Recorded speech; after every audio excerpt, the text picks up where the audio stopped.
وأفوض أمري إلى الله إن الله بصير بالعباد رب اشرح لي صدري ويسر لي أمري واحلل عقدة من لساني يفقه قولي بسم الله الرحمن الرحيم اللهم وبحمدك من ذا يعرف قدرك فلا يخافك ومن ذا يعلم ما أنت فلا يهابك ألفت بقدرتك الفرق وفلقت بلطفك الفلق وأنرت بكرمك دياجي الغسق والليل إذا وسق والسماء إذا اتسق لتركبن طبقا على طبق ثم الصلاة والسلام والتحية والإكرام على المعلن الحق بالحق حبيبنا وحبيب إله العالمين أبي القاسم المصطفى محمد اللهم صل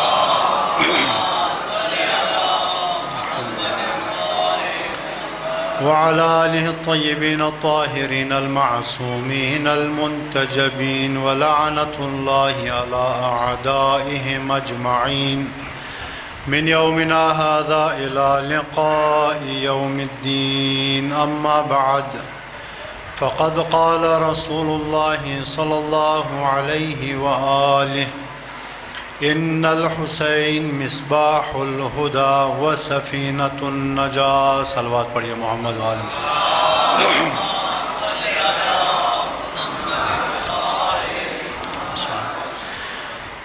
دعا ہے خالق کائنات کی بارگاہ سے کہ میرے اللہ تجھے صدقہ محمد و آل محمد کا، تجھے صدقہ ان پاک ہستیوں کا، ان برتر ہستیوں کا، ان بے مثال ہستیوں کا، ہماری ان قلیل سی عبادات کو اپنی بارگاہ میں قبول و منظور فرما۔ پاک پروردگارہ، پاک پروردگارہ، ماہ محرم الحرام آ چکا ہے، حق عزاداری ادا کرنے کی ہمیں توفیق عطا فرما۔ دنیا کے گوشہ و کنار میں جتنے عزاداران مظلوم کربلا ہیں سب کی حفاظت فرما۔ پاک پروردگارہ، ہماری خواتین کو زینب و ام کلثوم کی سیرت پہ چلنے کی توفیق عطا فرما، جوانوں کو علی اکبر کی سیرت اپنانے کی توفیق عطا فرما۔ پاک پروردگارہ، بچوں کی دینی تربیت کرنے کی توفیق عطا فرما، بزرگوں کا سایہ ہمارے سروں پر قائم و دائم فرما۔ پاک پروردگارہ، پاک پروردگارہ، ہمیں اس مکتب اہل بیت سے، ان مجلس حسین سے ہدایت پانے کی توفیق حاصل فرما۔ پاک پروردگارہ، پاک پروردگارہ، ہمیں ان مجالس حسین سے تربیت حاصل کرنے کی توفیق عطا فرما۔ پاک پروردگارہ، پاک پروردگارہ، امام زمان کے ظہور میں تعجیل فرما۔ بار الہ ان کے اعوان و انصار میں شامل ہونے کی ہمیں توفیق عطا فرما۔ دعاؤں کی قبولیت کے لیے بلند آواز سے صلوات اللہ۔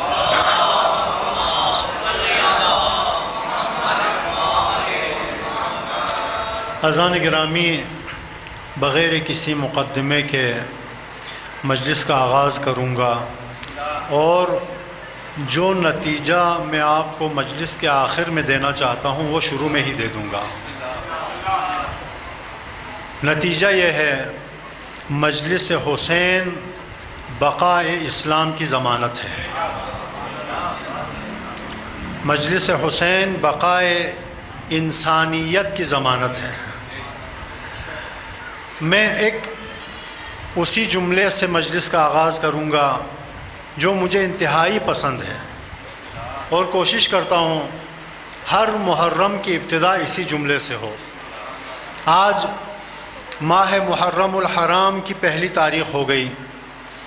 دنیا کے گوشہ و کنار میں فرش عزا بچھ گئی، ہر جگہ جگہ جگہ مجلس حسین کا اہتمام ہوا، لوگ آئے، مجلس حسین قائم کیا، ممبر سجائے گئے، علماء آئے، ذاکرین آئے، خطبہ آئے، ممبروں پر بیٹھے۔ کسی ممبر سے توحید کا پرچار ہو رہا ہے، کسی ممبر سے تفسیر قرآن بیان ہو رہا ہے، کوئی عقائد پر گفتگو کر رہا ہے، کوئی تاریخ لوگوں کو بتا رہا ہے، کہیں سے سیرت طیبہ اہل بیت سکھایا جا رہا ہے۔ دنیا کا سسٹم کچھ یوں ہے، دنیا میں ہم سب تقریباً ہر کوئی کسی نہ کسی تعلیمی ادارے سے وابستہ رہا ہے۔ تعلیمی ادارے سے جو فرد بھی وابستہ رہا ہے وہ بہتر طریقے سے اس حقیقت کو درک کر سکتا ہے کہ تعلیمی اداروں میں سسٹم کچھ اس طرح سے ہے کہ جو شخص اسکول میں جاتا ہے، ابتدائی تعلیم حاصل کرتا ہے، وہ جب اسکول جا کر واپس آئے اور گھر میں اس سے سوال ہو کہ کہاں گئے تھے، وہ یہ نہیں کہہ سکتا کہ میں یونیورسٹی گیا تھا۔ وہ کہتا ہے میں اسکول گیا تھا، اسکول جا کر اسکول کی تعلیم حاصل کر کے یہاں پہ آیا ہوں۔ کوئی یونیورسٹی جانے والا طالب علم ہو، وہ کہتا ہے کہ میں یونیورسٹی جا کر یونیورسٹی کی تعلیم حاصل کر کے واپس آیا ہوں۔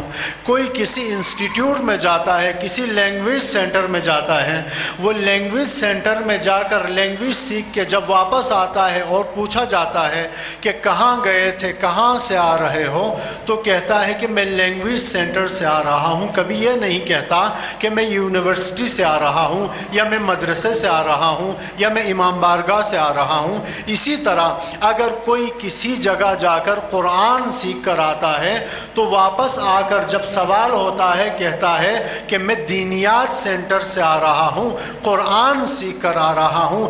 اگر کوئی جلسہ توحید ہو، کہیں پر توحید سکھایا جا رہا ہو، کہیں پر وحدانیت کا پرچار ہو رہا ہو، تو جلسہ توحید سے واپس آ کر جب اس سے سوال ہوتا ہے تو اس سوال کے جواب میں کہتا ہے کہ میں جلسہ توحید سے آ رہا ہوں۔ یہ نہیں کہتا میں مدرسے سے آ رہا ہوں، یہ نہیں کہتا میں دار القرآن سے آ رہا ہوں، یہ نہیں کہتا میں یونیورسٹی سے آ رہا ہوں، یہ نہیں کہتا کہ میں اسکول سے آ رہا ہوں۔ یہ دنیا کا سسٹم ہے۔ جس اکیڈمی میں جاتا ہے، جس اکیڈمی میں جو تعلیم حاصل کرتا ہے، تعلیم حاصل کرنے کے بعد جس اکیڈمی سے آتا ہے اسی اکیڈمی کا نام لیتا ہے، اسی تعلیمی ادارے، تعلیمی مرکز کا نام لیتا ہے۔ واللہ دنیا کی یہ بے مثال اکیڈمی ہے مجلس حسین۔ دنیا کی یہ بے مثال، یہ بے نظیر یونیورسٹی ہے مجلس حسین، کہ جہاں پر درس توحید کا ہوتا ہے مجلس حسین کی ہوتی ہے، بیان تفسیر ہوتا ہے مجلس حسین کی ہوتی ہے، سیرت اہل بیت کی بتائی جاتی ہے مجلس حسین کی ہوتی ہے، سکھایا عقائد جاتا ہے مجلس حسین کی ہوتی ہے، بیان تاریخ ہوتا ہے مجلس حسین کی ہوتی ہے، سکھایا معاد جاتا ہے مجلس حسین کی ہوتی ہے۔ کتنا عظیم تھا حسین کا یہ ایک سجدہ، جس نے رہتی دنیا تک نہ صرف سجدے کو بچایا بلکہ اپنے اس ایک سجدے کے ذریعے سے کل اسلام کو بچایا۔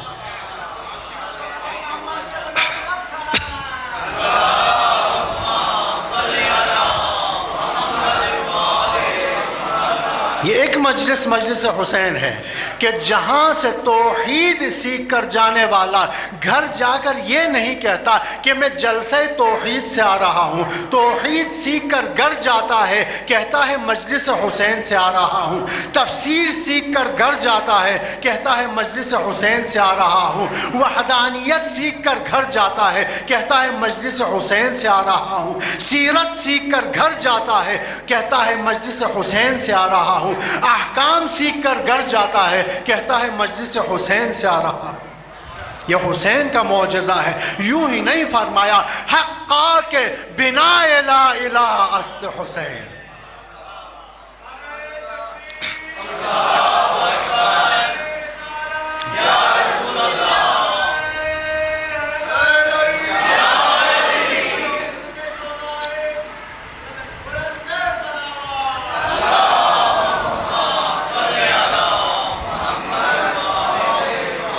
حسین کا ایسا معجز نما سجدہ تھا کیا کر دیا حسین کے سجدے میں.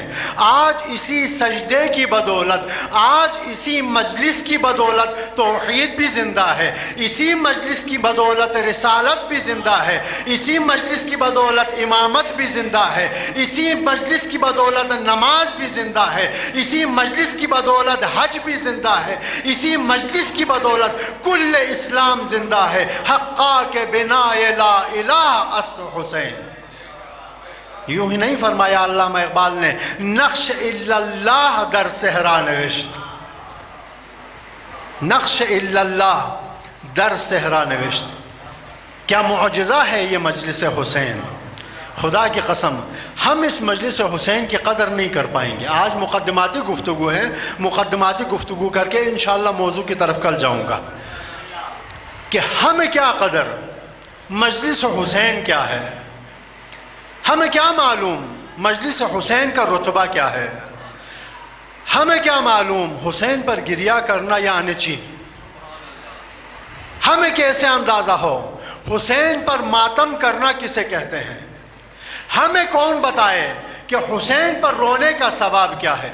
یہ تو حبیب نما، حبیب مزاج اشخاص جان سکتے ہیں، حبیب جیسے لوگ جان سکتے ہیں کہ مجلس حسین میں آ کر رونا یعنی کیا، مجلس حسین میں آ کر گریہ کرنا یعنی کیا، مجلس حسین میں آ کر ماتم کرنا یعنی کیا، مجلس حسین میں آ کر ذکر حسین سننا یعنی کیا، مجلس حسین میں آ کر ذکر حسین بیان کرنا یعنی کیا. لوگ کہتے ہیں تاریخ میں اختلاف ہے کہ مجلس حسین کی بنیاد کب رکھی گئی، مجلس حسین کی بنیاد رکھنے والا کون تھا، اس مجلس کا بانی کون ہے. کوئی کہتا ہے کہ کربلا کے بعد جناب سیدہ نے شام میں جا کر مجلس حسین کی بنیاد رکھی.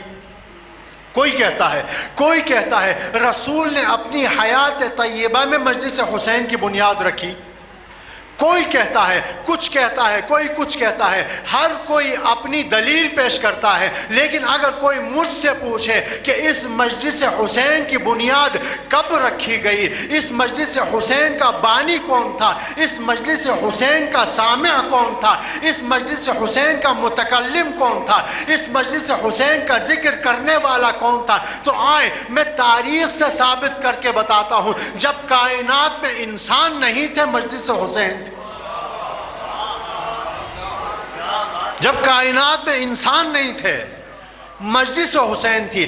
آپ یہ نہ سوچئے گا کہ ہمارا بڑا کردار ہے مجلس حسین کو زندہ رکھنے میں. واللہ ممبر رسول سے کہتا ہوں ہم نہ بھی ہوں گے مجلس رہے گی.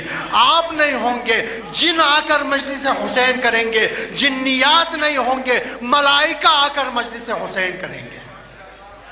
اس مجلس حسین نے ختم نہیں ہونا، یہ الہی معجزہ ہے.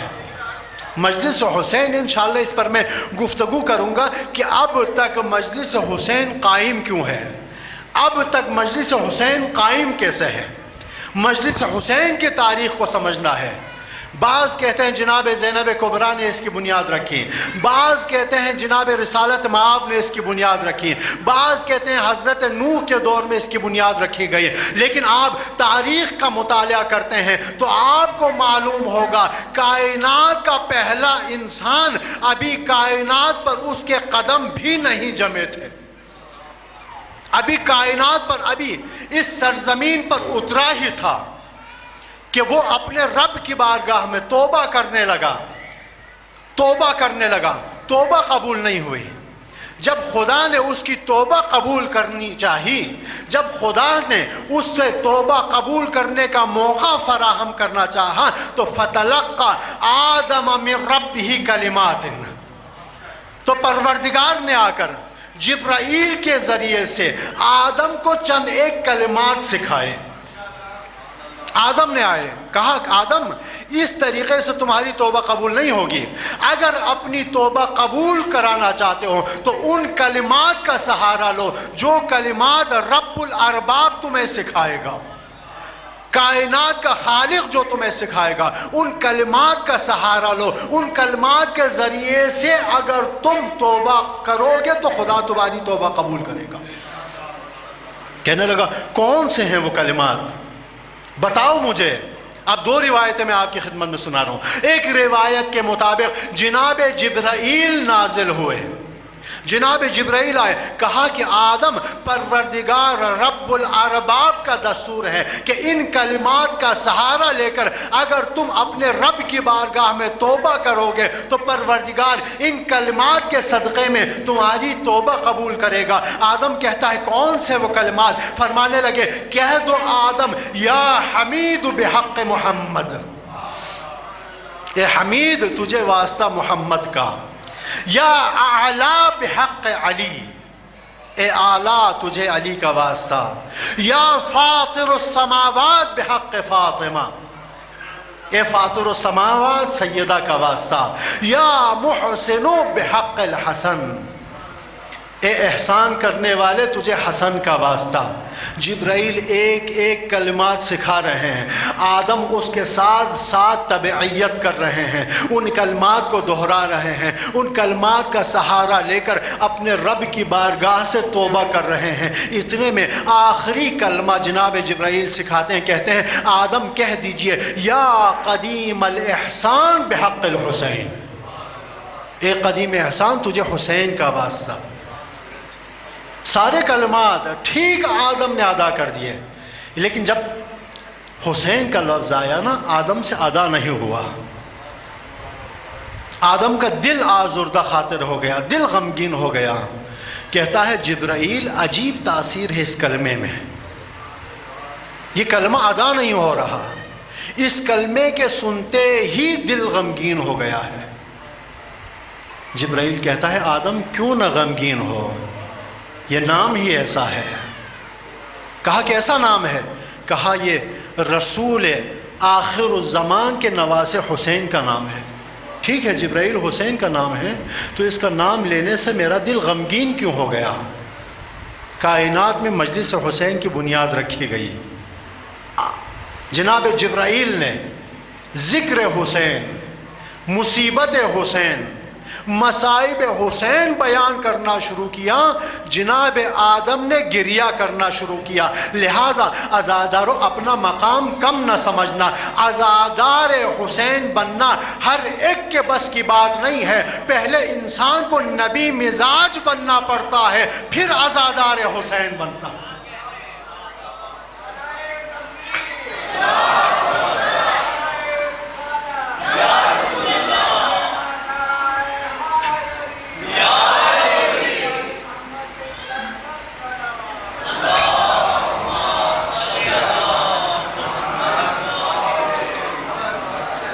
عزادار حسین بننے کے لیے نبی مزاج کا ہونا ضروری ہے، عزادار حسین کے لیے آدم مزاج کا ہونا ضروری ہے۔ یہ نبی مزاج ہیں جو عزادار حسین بنتے ہیں۔ اگر جو لوگ جنہیں توفیق نہیں ہے وہ بدنصیب ہیں، ہر ایک کے بس کی بات نہیں ہے۔ لہٰذا اگر آپ کو خدا نے یہ سعادت بخشی ہے کہ آپ فرش عزا پر آئے ہیں تو اپنے رب کا شکر ادا کریں، اپنے رب کا احسان مانیں۔ خدا کی قسم یہ مجلس حسین نعمت الہی ہے، یہ مجلس حسین پروردگار کی طرف سے ملی ہوئی ایک بے مثال نعمت ہے۔ اس نعمت کو کم نہ سمجھیے گا، لئن شکرتم لازیدنکم، تم شکر ادا کرو گے پروردگار تمہیں اور بھی حسین کی مصیبت کی نعمت سے نوازے گا۔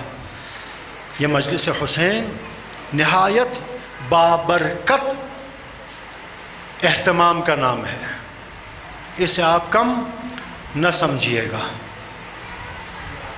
رسول رحمت للعالمین کا پوتا امام جعفر صادق علیہ السلام، صلوات پڑھیے محمد معاویہ ابن وہب ایک صحابی ہے، چھٹے امام کا، امام جعفر صادق علیہ السلام کا، روایت کرتا ہے کہ میں ایک دن میرے دل میں تڑپ اٹھی کہ جا کر اپنے زمانے کے سلطان چھٹے امام کی زیارت کروں۔ ان کے دولت سرا کی طرف گیا، ان کے گھر جب پہنچا، اذن دخول مانگی تو ان کے اصحاب نے مجھے اذن دے دیا، کہا جاؤ آقا اندر تشریف فرما ہے، تم اندر چلے جاؤ۔ کہتا ہے کہ میں امام کے حجرے میں آیا. جب میں امام کے حجرے میں آیا میں نے دیکھا کہ امام رحمت للعالمین کا پوتا حالت صلاۃ میں ہے، نماز کے حالت میں ہے، حالت قیام میں ہے، نماز ادا کر رہے ہیں، عبادت کر رہے ہیں. کہا کہ میں آگے بڑھنا چاہتا تھا لیکن میں نے سوچا کہ امام کی عبادت میں خلل نہ ڈالوں، کچھ دیر انتظار کرتا ہوں، جب امام کی عبادت ختم ہو جائے گی آگے بڑھوں گا، امام کو سلام کروں گا، جا کر پھر عرض ارادت کروں گا. میں انتظار کرنے لگا. معاویہ ابن وہب کہتا ہے میں انتظار کر رہا تھا کہ امام کی عبادت ختم ہو، امام نماز سے فارغ ہو. میں اسی انتظار میں تھا کہ یک دم میں نے دیکھا امام کی عبادت ختم ہو گئی. جو ہی امام کی عبادت ختم ہو گئی رحمت للعالمین کا پوتا سجدہ شکر میں گر گئے، سجدہ شکر میں گئے، راز و نیاز کرنے لگے، مناجات کرنے لگے، اپنے رب کی بارگاہ میں تضرع و دعا کرنے لگے، فریاد کر رہے ہیں، رو رو کر دعا مانگ رہے ہیں. معاویہ ابن وہب کہتا ہے تھوڑی دیر میں انتظار کرتا رہا لیکن یک دم سے میرے دل میں خیال آیا کہ میں بھی آگے بڑھوں، میں بھی ذرا سنوں کہ زمانے کا سلطان، حجت الہی، حجت خدا، عبادت کے بعد رحمت کے اس عالم میں، سجدے کے عالم میں افضل ترین عبادت نماز، نماز کا افضل ترین رکن سجدہ، سجدہ نماز کا افضل ترین رکن ہے. پروردگار نے حضرت موسیٰ سے پوچھا موسیٰ دنیا میں تو ہی تو نہیں تھا نا، 1,24,000 انبیاء تھے، کیا تو جانتا ہے ان 1,24,000 انبیاء میں سے میں نے تجھے ہی اپنا کلیم اللہ کیوں منتخب کیا؟ کسی اور کو بھی بنا سکتا تھا، تو ہی کلیم اللہ بنا. تجھے ہی یہ توفیق ملی کہ تو ڈائریکٹ پروردگار سے ہم کلام ہو. باقی جتنے بھی انبیاء ہیں یا ان پر ہم نے فرشتوں کے ذریعے سے وحی نازل کی، یا خواب کے ذریعے سے ان پر وحی نازل کی، یا درخت کے ذریعے سے ان سے کلام کیا، مختلف طریقوں سے ان سے ہم کلام ہوئے، مختلف طریقوں سے ہم نے ان سے گفتگو کی. لیکن یہ صرف تجھے یہ سعادت ملی ہے کہ تو ڈائریکٹ رب الارباب سے ہم کلام ہوتا ہے، کہ تو ڈائریکٹ آ کر ہم سے گفتگو کرتا ہے. اے موسیٰ کیا تو جانتا ہے تجھے یہ سعادت کیوں ملی؟ کہنے لگا پروردگارا کیوں ملی؟ فرماتے ہیں کیونکہ تو کثیر السجود ہے، تو زیادہ سجدہ کرتا ہے، ہر بات پہ سجدہ کرتا ہے، ہر لمحے سجدہ کرتا ہے، ہر موڑ پہ سجدہ کرتا ہے، ہر بہانے پہ سجدہ کرتا ہے. اتنا کہنا تھا حضرت موسیٰ پھر سجدے میں گر گئے. کتنی بڑی عبادت ہے. رحمت للعالمین کا پوتا، حجت الہی، افضل الناس اپنے زمانے کا، امام جعفر صادق علیہ السلام، عبادت کے بعد، نماز کے بعد رحمت کے اس عالم میں سجدے کی حالت میں اپنے رب سے راز و نیاز کر رہے ہیں. معاویہ ابن وہب کہتا ہے میرے دل میں خیال آیا کہ ایسی حالت میں رحمت للعالمین کا پوتا حجت الہی اپنے رب کی بارگاہ میں جو راز و نیاز کر رہا ہے، مناجات کر رہا ہے، یقیناً کوئی عام چیز نہیں مانگ رہا ہوگا. یقیناً ایسی حالت میں عبادت کے بعد جب وہ کوئی مناجات کر رہا ہے، کچھ دعا کر رہا ہے، کچھ طلب کر رہا ہے، تو یقیناً کوئی افضل چیز طلب کر رہا ہوگا. معاویہ ابن وہب کہتا ہے میں نے سوچا میں بھی ذرا آگے بڑھوں، میں بھی ذرا دیکھوں کہ امام مانگ کیا رہے ہیں سجدے کے عالم میں، تاکہ آئندہ میں نے بھی اپنے رب کی بارگاہ میں دعا کرنی ہو، میں نے بھی اپنے رب سے مناجات کرنی ہو تو انہی الفاظ سے مناجات کروں جن الفاظ سے امام جعفر صادق مناجات کر رہے ہیں. میں نے کہا میں بھی ذرا دیکھوں کہ دعا کیا کر رہے ہیں، وہی دعا میں بھی مانگوں. کن کلمات کو انتخاب کر رہے ہیں انہی کلمات کا میں بھی سہارا لوں. کون سی مناجات کر رہے ہیں، انہی مناجات کو میں بھی عبادت کے بعد اپنے رب کی بارگاہ میں پیش کروں، وہی دعائیں میں بھی مانگوں، انہی چیزوں کی میں بھی طلب کروں۔ معاویہ ابن وہب کہتا ہے یہ خیال جب میرے دل میں آیا میں فوراً سے آگے بڑھا، اپنے کان کو امام کے سر کے قریب لے کر گیا، میں سننے لگا، خدا کی قسم عقل حیران رہ گئی۔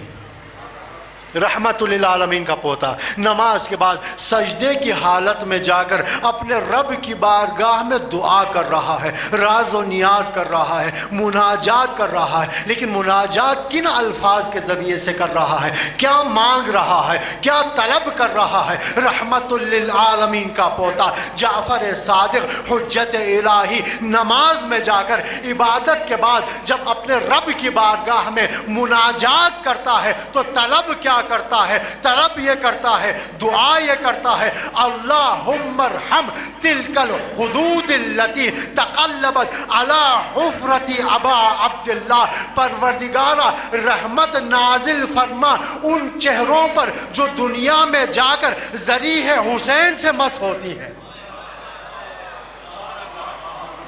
جو دنیا میں جا کر ذریح حسین سے لگتی ہیں۔ کیا مقام ہے عزادارو آپ کا، کیا مقام ہے آپ کا محبین حسین۔ خدا کی قسم رحمت للعالمین کا پوتا رحمت کے اس عالم میں عبادت کے بعد رب کی بارگاہ سے کچھ طلب کر رہا ہے تو اپنے حسین کے عزاداروں کے لیے رحمت کے نزول کی طلب کر رہا ہے۔ اللہم ارحم،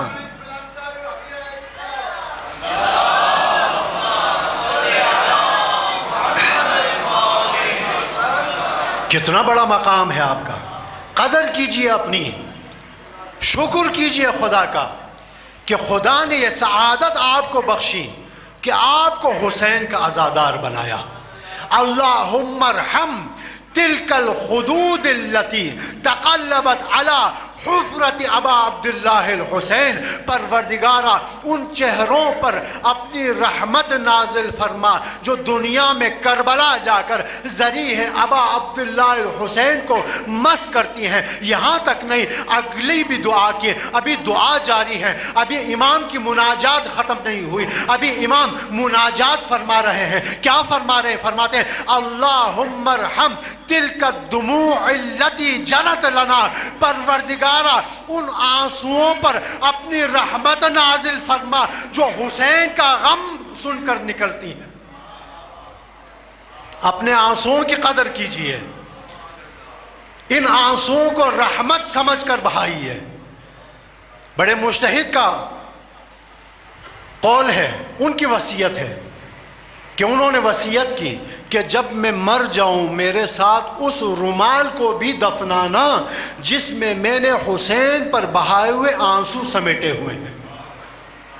اللہم ارحم تلک الدموع التي جرت، پروردگارہ ان آنسوؤں پر اپنی رحمت نازل فرما جو آنسو حسین کا غم سن کر نکلتی ہیں۔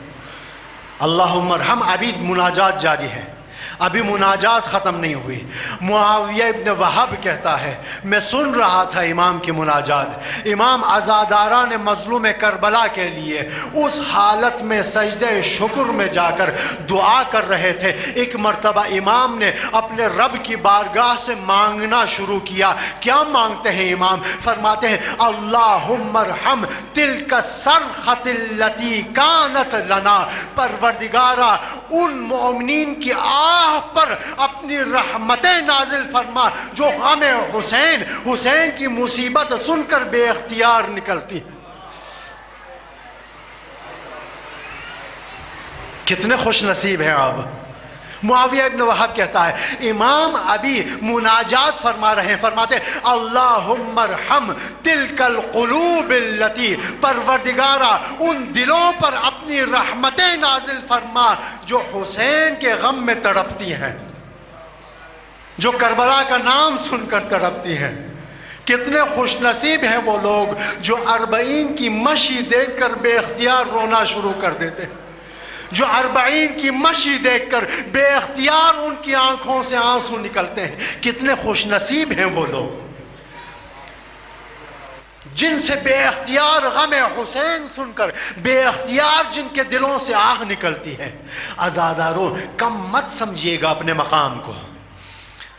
آپ کے مقام کی قدر دنیا میں کوئی نہیں سمجھ پائے گا۔ ہم کیا جانیں، خدا کی قسم، غم حسین کیا ہوتا ہے۔ کبھی مچھلی کو پانی کی قدر ہوئی ہے؟ کبھی نہیں ہوئی۔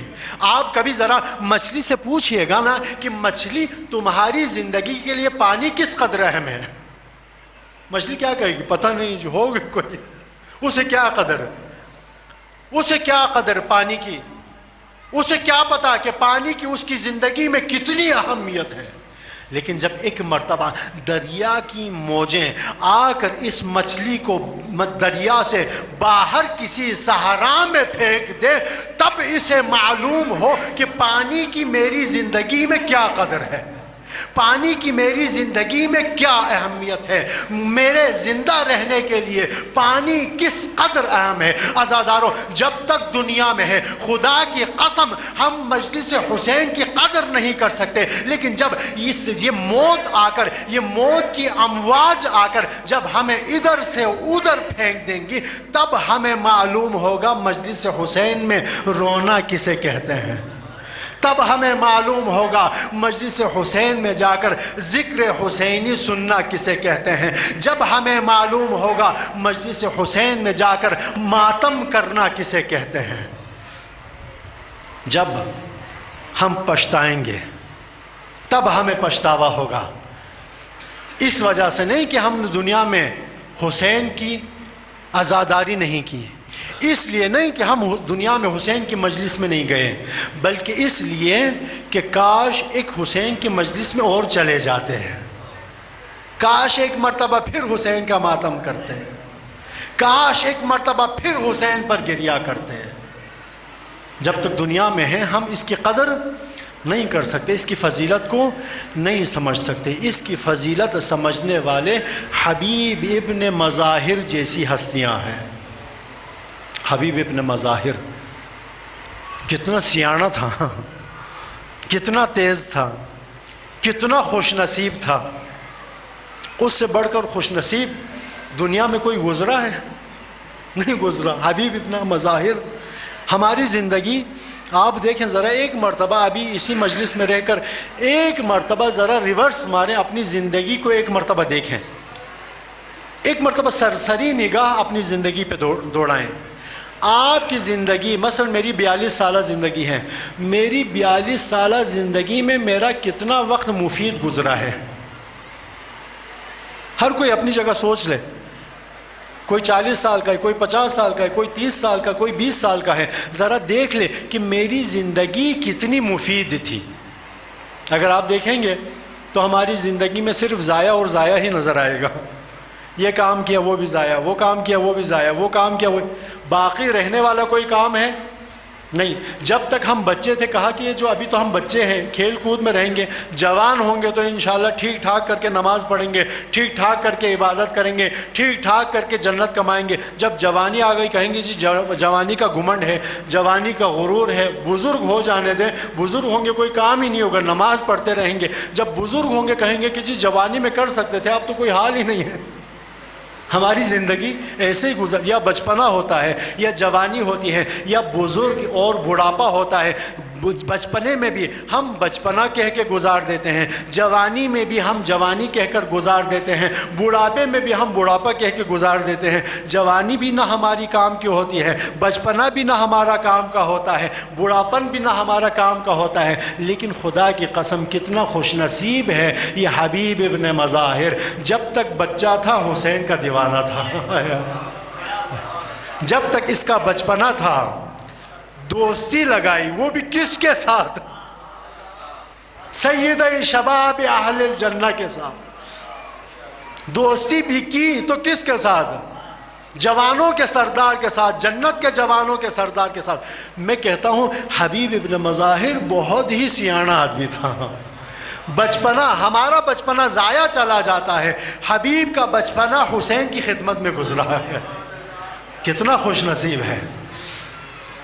آپ نے جتنے بھی کربلا کے شہداء دیکھے ہیں، کربلا کے شہداء ہم بھی کہتے ہیں نا زیارت نامے میں کہتے ہیں یا لیتنا کننا معکم فنفوز فوزا عظیما، ہم کہتے ہیں نا کہ کاش ہم بھی کربلا میں ہوتے تو اے آقا اے امام حسین ہم اپنی جانیں تم پر قربان کرتے، آپ کے قدموں میں نچھاور کرتے۔ ہم سب کی تمنا ہی نہیں ہے، ہم سب کی تمنا ہے نا، ہم سب کہتے ہیں زیارت کے بعد کہ کاش آقا ایک فرصت ہمیں بھی مل جاتی، کاش ایک فرصت ہمیں بھی مل جاتی۔ بہت سو نے کر کے بھی دکھایا، دیکھا نا آپ نے شام میں جب بی بی کے حرم پہ بات آئی، کتنے جوان ایسے تھے کہ جو یا لیتنی کننا معکم کہتے تھے، شام میں جا کر انہوں نے دفاع کر کے کلنا عباس یا زینب، ہم میں سے ہر ایک تیرا عباس ہے یا زینب کا نعرہ لگایا۔ کتنوں نے کر کے بھی دکھایا، لیکن ہر ایک کی تمنا ہے کہ کاش ہم بھی کربلا میں ہوتے، ہم اپنی جان قربان کرتے۔ کربلا کے جتنے شہداء گزرے، ہماری تو بات ہی نہیں ہے، کربلا میں جتنے شہداء گزرے ہیں ہر ایک کی تمنا یہ تھی، ہر ایک یہ کہتا تھا کاش ایک جان کے بجائے پروردگار ہمیں 100 جان دیتا، ہم 100 جان حسین پہ قربان کرتے۔ ہر شہید کی تمنا تھی، ہر شہید یہ کہتا تھا۔ صبح عاشور، شب عاشور تھا، شب عاشور سارے صحابی مل کر بیٹھے ہوئے تھے، گپ لگا رہے تھے، ایک دوسرے کے ساتھ مل کے باتیں کر رہے تھے۔ صبح ویسے بھی سب نے شہید ہونا ہے، سب مل کر جو ہے حصار میں بیٹھ کر باتیں کر رہے ہیں، کہہ رہے تھے ہاں جی تمہیں کیا لگتا ہے، تمہیں کیسا لگتا ہے، تمہیں کیسا لگتا ہے، تمہیں کیسا لگتا ہے۔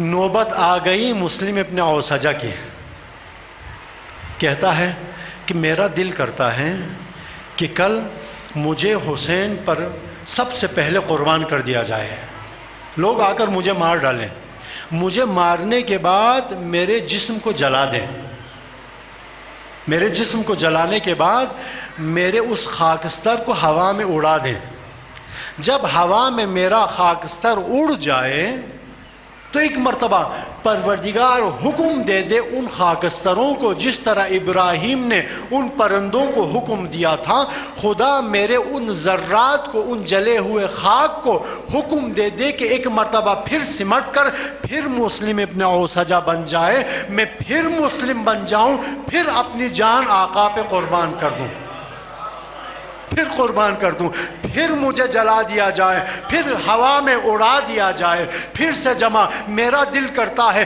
کہ پروردگار 1000 مرتبہ مجھے زندہ کرے، 1000 مرتبہ حسین پر قربان ہونے کی توفیق دے، لیکن آل حسین پر آنچ نہ آئے، لیکن خیموں پر آنچ نہ آئے، خیموں کی طرف کوئی نگاہ اٹھا کر نہ دیکھے۔ کتنا ایمان تھا، کتنا جذبہ تھا۔ کربلا کے ہر شہید نے یہ دعویٰ کیا، لیکن تاریخ گواہ ہے حبیب ابن مظاہر نے نہ فقط تمنا کی بلکہ اپنی زندگی میں حسین پر 2 مرتبہ اپنی جان قربان کر کے دکھا دیا، قربان کر کے دکھا دیا حسین پر۔ رسالت مآب کے ساتھ امام عالی مقام مدینے میں تشریف فرما تھے، حبیب ابن مظاہر اپنے بابا مظاہر کے ساتھ گلیوں میں جا رہے تھے، دونوں کی ملاقات ہو گئی۔ مظاہر نے آقا رسول سے فرمایا آقا کافی عرصہ ہو گیا، آپ کی دیدار نصیب نہیں ہوئی، آپ کے ساتھ بیٹھنا نہیں ہوا، ذرا وقت نکال لیجئے، ہماری دعوت قبول کر لیجئے، غریب خانے میں تشریف لائیے، کچھ آپ کے محضر سے استفادہ کریں، ذرا آپ کے کلمات سے استفادہ کریں، آپ کے بیانات سے بہرہ مند ہوں، ہم چاہتے ہیں تھوڑا آپ کے بیانات سے آپ سے فیضیاب ہو جائیں، آپ سے فیض حاصل کریں، ایسا کریں کل دوپہر کو میرے گھر تشریف لائیں۔ کہتے ہیں مظاہر نے جب رسول اللہ کو اس انداز میں دعوت دی نا، حبیب ساتھ تھے، بار بار اپنے بابا مظاہر کو اشارہ کرتے تھے، حسین کی طرف دیکھتے تھے، اشاروں میں بتاتے تھے بابا آپ اپنے دوست رسول کو بلا رہے ہیں تو میرے بھی آقا حسین کو دعوت دیجیے، میرے آقا حسین کو بھی دعوت دیجئے، میرے آقا کو بھی بلائیے۔ مظاہر سمجھ گئے، فرمایا یا رسول اللہ میرے بیٹے حبیب کی بھی تمنا ہے، آپ اپنے حسین کو لے کر میرے غریب خانے تشریف لائیے گا۔ رسول نے دعوت قبول کر لی۔ دوسرا دن آیا، جب دعوت کا وقت قریب آیا حبیب کو چین نہیں آیا، حبیب اضطراب کا شکار تھا۔ کیوں؟ منتظر تھا نا، انتظار میں تھا۔ منتظر کسے کہتے ہیں؟ جو ہمیشہ اضطراب میں رہے۔ ہم بھی منتظر نہیں ہیں، ہم بھی انتظار کر رہے ہیں۔ کس کا انتظار کر رہے ہیں جی؟ کوئی منتظر ہے ہمارا؟ کسی کے تو ہم انتظار میں ہیں نا، منتظر کا منتظر ہوتا ہے۔ ہم منتظر ہیں، زمانے میں موجود وہ سلطان منتظر ہے، لیکن کس انداز میں ہم انتظار کر رہے ہیں؟ کیا ہمارے انتظار میں اضطراب ہے؟ کیا ہمارے انتظار میں بےتابی ہے؟ کیا ہمارے انتظار میں کوئی پریشانی آیا ہے؟ کیا کبھی ہم نے نیند سے اچانک اٹھ کر یا امام زمانہ بے ساختہ کہا ہے؟ کیا کبھی ہم نے امام زمانہ کے فراق میں اپنے خواب کو چھوڑا ہے؟ کیا ہم نے امام زمانہ کی یاد میں کبھی احیا کی ہے؟ کبھی کوئی اپنی آرام و راحت اور استراحت چھوڑی ہے؟ کیا کبھی ہم نے اپنے زمانے کے امام کے اضطراب میں کھانا چھوڑا ہے؟ انتظار اسے نہیں کہتے ہیں، یہ صرف لفظی انتظار ہے۔ انتظار کسے کہتے ہیں؟ حبیب ہمیں سمجھا رہا ہے کہ انتظار کسے کہتے ہیں۔ حبیب منتظر ہے اپنے معشوق کا، حبیب منتظر ہے اپنے محبوب کا، حبیب منتظر ہے اپنے حسین کا، لیکن کس انداز میں منتظر ہے؟ اضطراب کا شکار ہے، بے چین ہے۔ حبیب کبھی چھت پہ چڑھتا ہے، کبھی نیچے اترتا ہے، کبھی چھت پہ جاتا ہے، آتا ہے بابا کے پاس، مظاہر کے پاس آتا ہے، کہتا ہے بابا رسول اللہ نے تو وعدہ کیا تھا، لیکن میرا آقا حسین آ کیوں نہیں رہا؟ حبیب کو چین نہیں ہے، حبیب کو سکون نہیں ہے، حبیب پریشان ہے، بار بار آ کر مظاہر سے کہہ رہا ہے بابا دیکھیے نا، ذرا جا کر دیکھیے میرے آقا حسین تشریف کیوں نہیں لا رہے، آنے میں دیر کر دی۔ ان اضطراب میں حبیب انتظار کر رہے ہیں، بار بار چھت پہ جاتے ہیں، کوچے کی طرف دیکھتے ہیں، واپس آتے ہیں، مایوس ہو کر آتے ہیں۔ لیکن ایک مرتبہ حبیب جب چھت پر گئے، حبیب کی آنکھیں نور حسین سے منور ہو گئی ہیں۔ حبیب نے دیکھا دور سے حسین کا معشوق تشریف لا رہا ہے، دور سے حبیب کا محبوب اپنے نانا رسول کا ہاتھ تھام کر تشریف لا رہا ہے۔ حبیب سے سنبھلا نہیں گیا، حبیب سے رہا نہیں گیا۔ حبیب اپنے محبوب کے عشق میں بے ساختہ ہو کر آگے دوڑنے لگے۔ چھت تھی، چند قدم آگے گئے، حبیب چھت سے گرے، حبیب پر موت آ گئی، حبیب مرحوم ہو گئے، حبیب کی روح دنیا سے پرواز کر گئی۔ مظاہر کو جب خبر ملی، مظاہر نہیں چاہتے تھے کہ مظاہر کے بھی تو محبوب آ رہے ہیں، مظاہر کے بھی تو معشوق آ رہے ہیں، مظاہر کے بھی تو آقا آ رہے ہیں۔ مظاہر نے فوراً سے لا کر حبیب کی لاش کسی کمرے میں چھپا دی، کہیں رسول اللہ کو ناگوار نہ گزرے۔ رسول اللہ تشریف لائے ہیں، امام عالی مقام تشریف لائے ہیں۔ مظاہر نے دیکھا، مظاہر کہتا ہے میں دیکھ رہا تھا کہ رسول جو ہی رسول گھر تشریف لائے، تشریف رکھا، حسین بیٹھے، لیکن میں دیکھ رہا تھا حسین کی نگاہیں بار بار دروازے کی طرف جانی پڑتی تھی، حسین بار بار دروازے کی طرف دیکھتے تھے۔ پوچھا حسین کیا خبر ہے، کیوں آپ اتنے اضطراب کا شکار ہیں؟ امام نے فرمایا کیوں اضطراب کا شکار نہ ہوں، میرا دوست حبیب نہیں آیا، میرا دوست حبیب نظر نہیں آ رہا۔ ہو نہیں سکتا کہ میں حبیب کے گھر آؤں اور حبیب گھر میں موجود نہ ہوں۔ کہا کہ آقا تھوڑی دیر صبر کر لیجئے، بس ابھی آتے ہی ہوں گے، بس دسترخوان لگاتے ہیں، آپ کھانا تناول فرمائیں، اتنے میں آقا حسین بھی آ جائیں گے۔ دسترخوان لگایا، کھانا لایا، مظاہر نے فرمایا جی بسم اللہ تناول فرما لیجئے۔ رسول اللہ اپنے نواز حسین کی جانب دیکھنے لگے، بیٹا بسم اللہ کیجئے۔ فرمایا نانا رسول اللہ واللہ اس وقت تک تناول نہیں کروں گا جب تک میرا دوست حبیب نہیں آ جاتا۔ جب منتظر کا یہ عالم ہوگا تو منتظر بھی ایسا ہوگا۔ کیا آپ سمجھتے ہیں کہ امام زمانہ غافل ہیں ہم سے؟ نہیں غافل ہیں۔ فرماتے ہیں ایک لمحے کے لیے بھی میں تم سے غافل نہیں ہوں۔ یہ ہم ہیں جو غفلت کا شکار ہیں۔ فرمایا نانا جب تک میرا دوست میرا حبیب نہیں آ جاتا واللہ میں کھانا تناول نہیں کروں گا۔ مظاہر مجبور ہو گئے، روتے ہوئے حبیب کی لاش کو اٹھا کر رسول کی خدمت میں پیش کیا۔ کہا آقا میرے حبیب نے آپ کے حسین کے عشق میں اپنی جان دے دی ہے۔ حبیب کو اس حالت میں دیکھا، حسین نے فرمایا نانا آپ دعا کیجئے جب تک میرا حبیب زندہ نہیں ہوگا میں کھانا نہیں کھاؤں گا۔ رسول نے دعا کی، حسین نے اپنے ننھے ہاتھوں کو اٹھایا، آمین کہا۔ کیسے ہو سکتا ہے حسین آمین کہے خدا زندگی نہ دے؟ بخشے حسین ساری خدائی بھی بخش دوں۔ حسین آمین کہے خدا زندگی نہ دے، کیسے ممکن ہے؟ حسین نے آمین کہا، پروردگار نے پھر سے حبیب کو زندگی عطا کر دی۔ یہ حبیب کی پہلی قربانی تھی۔ وہ حبیب جس نے بچپنا بھی حسین پر قربان کیا، جس نے جوانی بھی حسین پر قربان کی، جس نے بڑھاپا بھی حسین پر قربان کیا، وہ حبیب جو اس تمام سعادت کی منزلوں پر، سعادت کے معراج پر، سعادت کے عروج پر پہنچا۔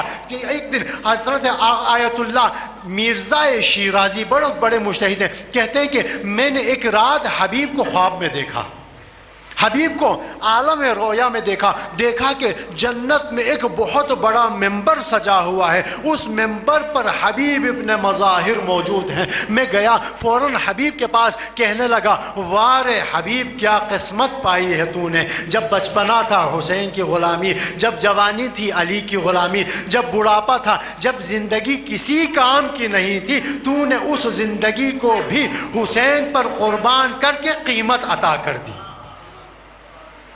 کیا قسمت پائی ہے تو نے حبیب۔ حبیب ذرا یہ بتا، اتنی سعادتوں کو پانے کے بعد، سعادتوں کے اس معراج کو پانے کے بعد، ان تمام سعادتوں کا معراج پانے کے بعد، آیا اب بھی تیرے دل میں کوئی حسرت باقی ہے؟ اب بھی کیا تیرے دل میں کوئی آرزو باقی ہے؟ اب بھی کیا تجھے لگتا ہے کہ تو دنیا میں واپس آ جائے؟ کیا اب بھی تیرا دل کرتا ہے کہ دنیا میں پھر سے آ جائے؟ کہتا ہے کہ اے مرزا شیرازی تو نے سچ کہا، واللہ پروردگار کا احسان تھا مجھ پر، پروردگار کا کرم تھا مجھ پر کہ پروردگار نے اتنی سعادتیں مجھے عطا فرمائی، لیکن اس کے باوجود میرا دل کرتا ہے اگر پروردگار پھر سے مجھے دنیا میں بھیجے تو دنیا میں جا کر 3 کام کر کے آؤں۔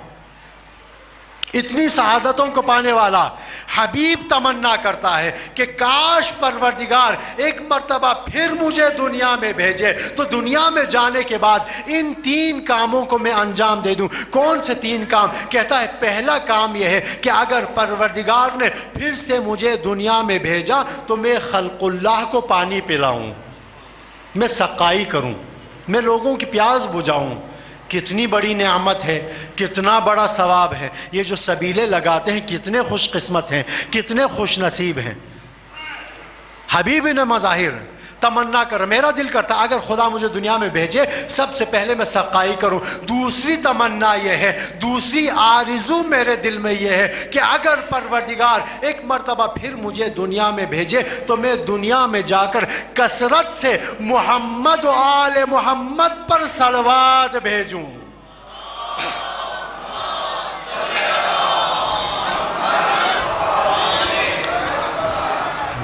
دو تمنا ہے، پہلی تمنا دنیا میں جا کر لوگوں کو پانی پلاؤں، دوسری تمنا دنیا میں جا کر آل رسول پر درود بھیجوں، تیسری تمنا یہ ہے اے مرزا شیرازی اگر پروردگار نے ایک مرتبہ پھر مجھے زندگی عطا کی، اگر پھر ایک مرتبہ مجھے یہ توفیق ملی کہ میں دنیا میں واپس جاؤں تو میرا دل کرتا ہے دنیا میں جا کر میں صف عزا میں شامل ہو کے حسین پر آنسو بہاؤں گا، میں مجلس حسین میں شامل ہو کر مجلس حسین میں شامل ہو کر حسین پر گریہ کروں گا۔ عزاداروں ہم کیا جانے اس گریہ کا مقام کیا ہے، اس گریے کی فضیلت آپ نے سننی ہے تو حسین کی ماں فاطمہ سے سنیں۔ فاطمہ بتائیں گے حسین پر رونا یعنی کیا، فاطمہ بتائیں گے حسین پر گریہ کرنا یعنی کیا۔ فاطمہ کو اس کی قدر ہے۔ آج محرم کی پہلی تاریخ ہے، میرا دل کہتا ہے کہ جتنے مظالم کربلا میں ڈھائے گئے اس مظالم کی بنیاد مدینہ میں رکھی گئی۔ نہ جلتا حسین کا خیمہ اگر نہ جلتا در زہرا، کس میں جرأت تھی سکینہ پر تازیانے مارے اگر زہرا پر نہ لگتے۔ مختلف اقوال ہیں، لوگ کہتے ہیں کہ واقعہ جھوٹ ہے، کس میں ہمت تھی کہ آ کر در زہرا کو جلائے، لیکن ایک معروف مجتہد ہیں آیت اللہ کمپانی ان کا نام ہے، اگر آیت اللہ کمپانی نے نہ کہا ہوتا تو میں کبھی اس واقعے کو نقل نہ کرتا۔ آیت اللہ کمپانی شاعر بھی تھے، مجتہد بھی تھے، مؤرخ بھی تھے، بہت بہترین فلاسفر بھی تھے، عارف بھی تھے، شاعر بھی تھے۔ عجیب شعر کہا ہے آیت اللہ کمپانی، کہتے ہیں ما اعلم قضیۃ المسمار۔ آیت اللہ کمپانی فرماتے ہیں کہ لوگ مجھ سے پوچھتے ہیں یہ کیل کا واقعہ کیا ہے، میں کیا جانوں کیل کا واقعہ کیا ہے۔ فاسأل صدرها خزینۃ الاسرار، اگر کیل کا واقعہ پوچھنا ہے اس سینے سے پوچھو جو اسرار کا خزانہ تھا، زہرا کے اس سینے سے پوچھو جو اسرار کا خزانہ تھا۔ کیسے اسرار کا خزانہ تھا؟ جب مولا متقیان نے جناب سیدہ کو دفنایا نا، جب دفنانے کے لیے لے کر آئے، تاریخ میں موجود ہے قبر زہرا سے لحد زہرا سے 2 ہاتھ نمودار ہوئے۔ جو ہاتھ جب نمودار ہوئے مولا متقیان نے فرمایا یا رسول اللہ اپنی امانت واپس لیجئے۔ عجیب جملہ قبر سے نکلا، علی نے عجیب جملہ سنا، جملہ یہ تھا، علی نے سنا کہ قبر سے آواز آئی، آواز یہ تھی علی میری امانت جب تمہارے سپرد کی گئی اس کی 7 پسلیاں شہید تو نہیں تھے، اس کی پسلیاں تو سالم تھی۔ امیر المومنین نے جب جناب سیدہ کو لحد کے حوالے کیا نا، ایک عجیب جملہ کہا۔ وہ جملہ کیا تھا؟ کہا یا رسول اللہ فاطمہ خود سے نہیں بتائے گی، فسأل سا، ایک مرتبہ آپ فاطمہ سے پوچھئے گا کہ آپ کے بعد فاطمہ پہ کیا گزری، اگر نہ بتائے نا یا رسول اللہ پھر سے پوچھئے گا، پھر بھی نہ بتائے، فاطمہ کا سینہ اسرار ہے، اسرار کا خزانہ ہے، فاطمہ نہیں بتائے گی۔ آپ بار بار فاطمہ سے پوچھئے گا کہ فاطمہ پر کیا گزری، کہ جب فاطمہ کو در و دیوار کے درمیان دبوچا گیا تو ایک مرتبہ کیوں فاطمہ نے کہا یا ابتا صبت علی مصائب لو انہا صبت علی الایام سرن لیالیا، بابا جان آپ کے بعد آپ کی بیٹی پر مصائب کے وہ پہاڑ ٹوٹے، اگر روشن سورج پر پڑتے تو رات کی تاریکی میں بدل جاتے۔ کون سے تھے وہ مصائب عزادارو؟ وہ مصائب، پہلی مصیبت یہ تھی کہ جب جناب سیدہ کو کہنا پڑا، جب جناب سیدہ نے کہا اے لوگو جو الزام لگانا ہے مجھ پر لگا لو، لیکن سن لو واللہ میں جھوٹی نہیں ہوں، رسول کی بیٹی جھوٹ نہیں بول سکتی، مجھے رسول نے صدیقہ کا لقب دیا ہے۔ جناب سیدہ کی جب زیارت نامہ پڑھتے ہیں نا تو زیارت نامے کا ایک لفظ ہے السلام علیکی ایہا المظلومۃ المقہورہ، سلام ہو اس پر جو مظلومہ بھی تھی مقہورہ بھی تھی۔ مظلومہ تو آپ کی سمجھ میں آ جائے گا کہ مظلومہ کسے کہتے ہیں، جس پر ظلم ڈھایا جاتا ہے نا اس کو مظلوم کہا جاتا ہے۔ جو مظلوم واقع ہو اسے مظلوم کہا جاتا ہے، لیکن مقہورہ کسے کہا جاتا ہے؟ مقہورہ اسے کہا جاتا ہے جس پر ہجوم آ کر حملہ کرے۔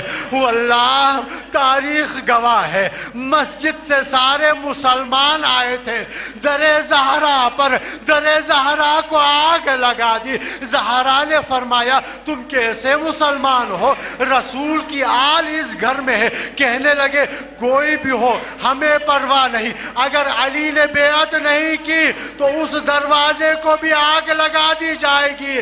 جس دروازے پہ آ کر جبرائیل سلام کیا کرتا تھا، جس دروازے سے آ کر رسول سلام کیا کرتے تھے، جس دروازے سے ملک الموت آ کر اجازت مانگا کرتا تھا، عزادارو تاریخ میں موجود ہے۔ سیدہ پر ڈھائے جانے والے مصیبتیں کون سی مصیبت تھی؟ ایک مصیبت یہ تھی جب ایک مرتبہ در و دیوار کے درمیان آنے کے بعد جناب سیدہ بے ہوش ہو گئی، جناب سیدہ زمین پر گر گئی۔ جب جناب سیدہ کو ہوش آیا نا تو جناب سیدہ، جو شخص ہوش میں آتا ہے سب سے پہلے پوچھتا ہے، اپنے بارے میں پوچھتا ہے کہ میں کہاں پر ہوں، میرے ساتھ کیا ہوا، کیا حالت بنی، میرے ساتھ اس طرح کیوں نہیں کیا۔ لیکن واللہ سلام ہو مظلومیت جناب سیدہ پر، جناب سیدہ کو اپنا دکھ نہیں تھا۔ جو ہی ہوش میں آئی نا فوراً فضہ سے پوچھا، فضہ ذرا یہ بتاؤ این ابن عمی، میرے چچزاد علی کہاں چلے گئے، علی کہاں پر ہیں؟ فرمایا کہ بی بی علی کو لوگ اسیر کر کے علی کے گردن میں رسن ڈال کر علی کو گرفتار کر کے مسجد کی جانب لے گئے۔ بس عزادارو اتنا کہنا تھا۔ جناب سیدہ دوڑی، جناب سیدہ نے علی کو کمربند سے پکڑا۔ جب علی کو کمربند سے پکڑا نا تو حالت کیا تھی ذرا تصور کیجئے گا، بیان تو مجھ سے نہیں ہوتا، تصور کرنے والی بات ہے۔ جب جناب سیدہ نے مولا متقیان کو کمر سے پکڑا نا، لوگ علی کو کھینچتے رہے، جناب سیدہ کھچتی چلی گئی۔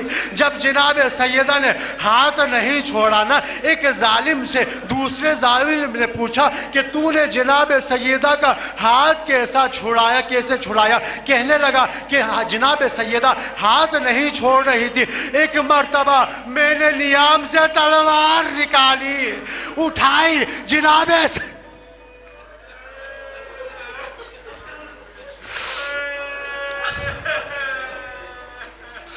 اللہ لعنت اللہ علی القوم الظالمین وسيعلم الذین۔ ماتم حسین۔